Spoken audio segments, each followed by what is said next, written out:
দুপৰীয়া খানা বনাবলৈ ৰেডি হৈছোঁ। আজি সৰু আলু ভাজিম। বেটিও ভাল পায়, ময়ো ভাল পাওঁ।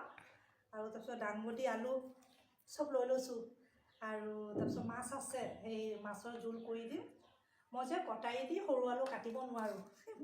এইটো আমাৰ মাৰ হয়, বটি দাওঁতে কাটোঁ।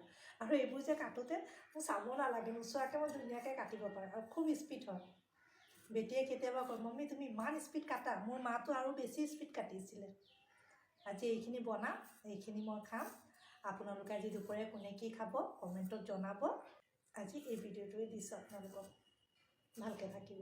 ফ্ৰেণ্ড, দুপৰীয়া খানা বনাবলৈ ৰেডি হৈছোঁ। আজি সৰু আলু ভাজিম। বেটিও ভাল পায়, ময়ো ভাল পাওঁ। আৰু তাৰপিছত দাংবডি আলু চব লৈ লৈছোঁ। আৰু তাৰপিছত মাছ আছে, সেই মাছৰ জোল কৰি দিম। মই যে কটাৰী দি সৰু আলু কাটিব নোৱাৰোঁ। এইটো আমাৰ মাৰ হয়, বটি দাওঁতে কাটোঁ। আৰু এইবোৰ যে কাটোতে মোৰ চাব নালাগে, নোচোৱাকৈ মই ধুনীয়াকৈ কাটিব পাৰোঁ আৰু খুব স্পীড হয়। বেটিয়ে কেতিয়াবা কয়, মম্মী তুমি ইমান স্পীড কাটা। মোৰ মাটো আৰু বেছি স্পীড কাটিছিলে। আজি এইখিনি বনাম, এইখিনি মই খাম। আপোনালোকে আজি দুপৰীয়া কোনে কি খাব কমেণ্টত জনাব। আজি এই ভিডিঅ'টোৱে দিছোঁ আপোনালোকক। ভালকৈ থাকিব।